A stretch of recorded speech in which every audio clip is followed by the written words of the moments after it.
I think we have a crisis going on in this country. President Obama has described it as a slow-rolling crisis that we think goes away until it doesn't. I imagine two lines. One is us in law enforcement, and the other is a line made up of the folks we serve and protect, especially in communities of color. And I think those two lines are arcing away from each other.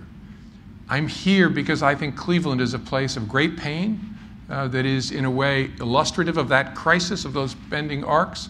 But I think given the quality of the leadership you have here and the folks who are here in this room, you actually have the best chance in America of arcing those lines back together and showing this country how it can be done. And I think the answer to how it can be done is something unscientific. It's simply understanding that it's hard to hate up close.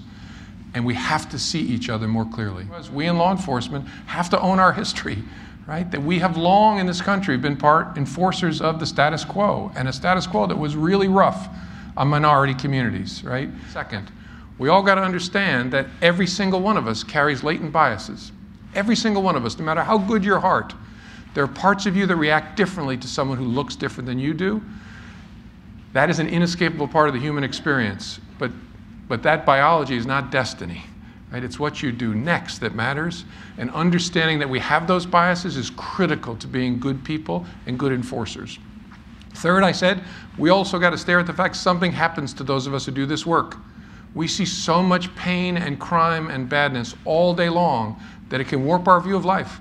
And the fourth truth I said is, look, we also got to understand, as much as we need to improve policing and we can get better and we can be better at our jobs, anybody who thinks that better policing is the answer to the challenges we face in the neighborhoods we patrol is kidding themselves. The problems we face are so hard that honestly it's often easier to talk about the cops. There's lots wrong with those of us in law enforcement, but we are not the root cause of the problems in the neighborhoods we serve and protect. So we sit here at a turning point in American history. We risk giving back what we've gained over the last generation in reducing violent crime. Shame on us if we allowed that to happen, to have our children inherit an America that we lived in the 60s, 70s, and 80s. We can't let that happen.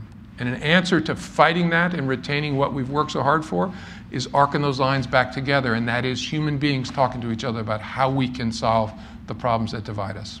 So thank you for this opportunity. I would not do this.